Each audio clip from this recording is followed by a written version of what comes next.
Mesopotamia by Rudyard Kipling, 1865 to 1936, and this was written in 1917.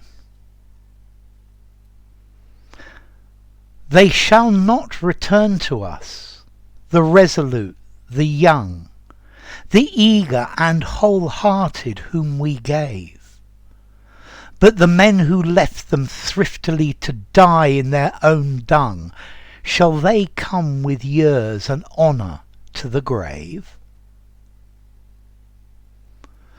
They shall not return to us, the strong men coldly slain, in sight of help denied from day to day, but the men who edged their agonies and chid them in their pain, are they too strong and wise to put away?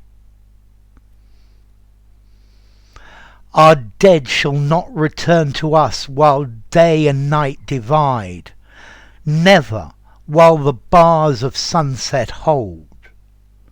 But the idle-minded overlings who quibbled while they died, shall they thrust for high employments as of old? Shall we only threaten and be angry for an hour? When the storm is ended, shall we find how softly, but how swiftly, they have sidled back to power by the favour and contrivance of their kind?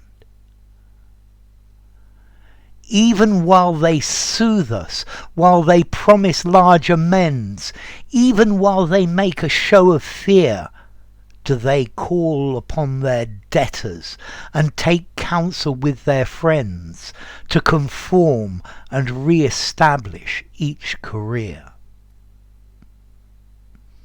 Their lives cannot repay us, their death could not undo the shame that they have laid upon our race, but the slothfulness that wasted and the arrogance that slew, shall we leave it unabated in its place? Okay, this poem is by Rudyard Kipling. Let's see, Rudyard Kipling was born in Bombay in India. He's, I think, best known for the Jungle Book, for Mowgli and his Just So stories, and maybe his poems Gunga Din and If. Rudyard Kipling actually won a Nobel Prize in Literature in 1907. So what's this about? Well, this poem is about Mesopotamia. Well, Mesopotamia is the old word for modern-day Iraq. If you look at it, Meso, between, and Potamia, the rivers. So between the Tigris and the Euphrates, which is Iraq. Okay, and what's it about? Well, this is about the Second World War in Mesopotamia. Let's see. Turkey entered the First World War in 1914 on the side of the Germans, and the British wanted to protect their oil interests. You see, wars over oil, these go back a long way, and the Brits thought that they were going to kick the Turkish. It was going to be easy. It wasn't going to be a problem. But the British soon found that they were having a lot of problems, and there was a large siege at Kut al-Amara, where, well, firstly the message from the government to say retreat, get out of there, because they're going to catch you. It wasn't sent quickly enough, or it was sent very slowly, and I think something like 12,000 soldiers were captured, and about a little over a third of those died in prisoners of war camp or on the march to Anatolia. Anyway, so that's the history of this poem. What's it actually about? This is a very strong criticism of the inefficiency of the politicians and generals in charge of the army. And he's saying that they behaved in a dreadful way, and a lot of people died as a result of their negligence. And he hopes that these people will never be politicians or generals again. However, he fears that they will just continue despite this their scandalous behaviour, their scandalous negligence. So, they shall not return to us, the resolute, the young, the eager and wholehearted whom we gave. So this is talking about the people who died in Mesopotamia, and they won't ever come back to us. Yeah, they were resolute, they were strong in character, they had decided. They were young, they were eager to do this, and they gave with all of their spirit. But the men who left them thriftily to die in their own dung, shall they come with years and honour to the grave? So this first part is about the people who died. This next part is about the generals and the politicians. And he says, but the men who left them thriftily to die. So thrifty, this is to economize. Yeah, so this is saying that the army in Mesopotamia was it was not given the things that it needed. Yeah, the government and the army were trying to save resources. Yeah, and this left these people to die in their own dung. Okay, dung is excrement. Yeah, so they were just trying to economize and let these people die in miserable conditions. And then he asks, shall they is the politicians and generals, yeah, shall they come with years and honour to the grave? So are they going to live for many years and be honoured and important people until they die? Whereas these people, the soldiers, their lives were cut short. And he's saying it's horrible to think that the people responsible for their deaths, can it be that they will live for many years and be honoured people? They shall not return to us, the strong men coldly slain, in sight of help denied from day to day. So the dead people, they're not going to come back to us. They were slain, to slay, to kill. So these strong men coldly slain. So coldly slain, were they killed by the enemy, or were they killed by the negligence of the commanders, of the British commanders? In sight of help denied from day to day. So it would have been possible to give these men help, but they didn't give them help. Yeah, and I think this is now looking at this siege in Kut al-Amara, where no help came, and the siege lasted for about 6 months. Yeah, before they had to surrender. But the men who edged their agonies and chid them in their pain, are they too strong and wise to put away? So, and now we're talking about the generals, the leaders, the high command, the politicians. So, the men who edged their agonies, so to edge, to make a sharp blade, so to make their agonies, to make their pain worse, and chid. Okay, this is from to chide, to tell off, to be angry with, to scold. And who's scolding them, who are angry with them in their pain for not winning, despite the fact they didn't supply them and they didn't help them. And are these two politicians too strong and wise? Are they too important to put away? I like his use of the phrase to put away. Yeah, you put away something you used to put in a cupboard and no longer use. But it's also I think there's this implication to put away, to kill. Yeah, are they too strong and important to execute, or to forget about them and stop them being important people and important politicians? Our dead shall not return to us while day and night divide, never while the bars of sunset hold. So we will never get these dead people back. They will not return to us while we are in the world of the living, while day and night divide. This is the world of man. Never where the bars of sunset hold. So never in the world of time. We may see them in the afterlife, in the beyond, after death, but we will not see them again in this life.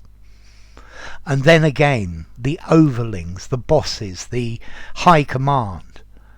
But the idle-minded overlings who quibbled while they died, shall they thrust for high employments as of old? So idle-minded, lazy-minded overlings. An overling is a commander, somebody who's in charge. So the lazy commanders who quibbled, who argued about small, unimportant things. You know, they're arguing about this or that while the men are just dying.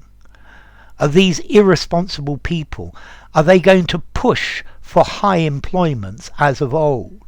Are we going to allow them to present themselves or to try to get important positions like the important positions that they had before? And he's clearly talking about the unfairness, the unjustness of this.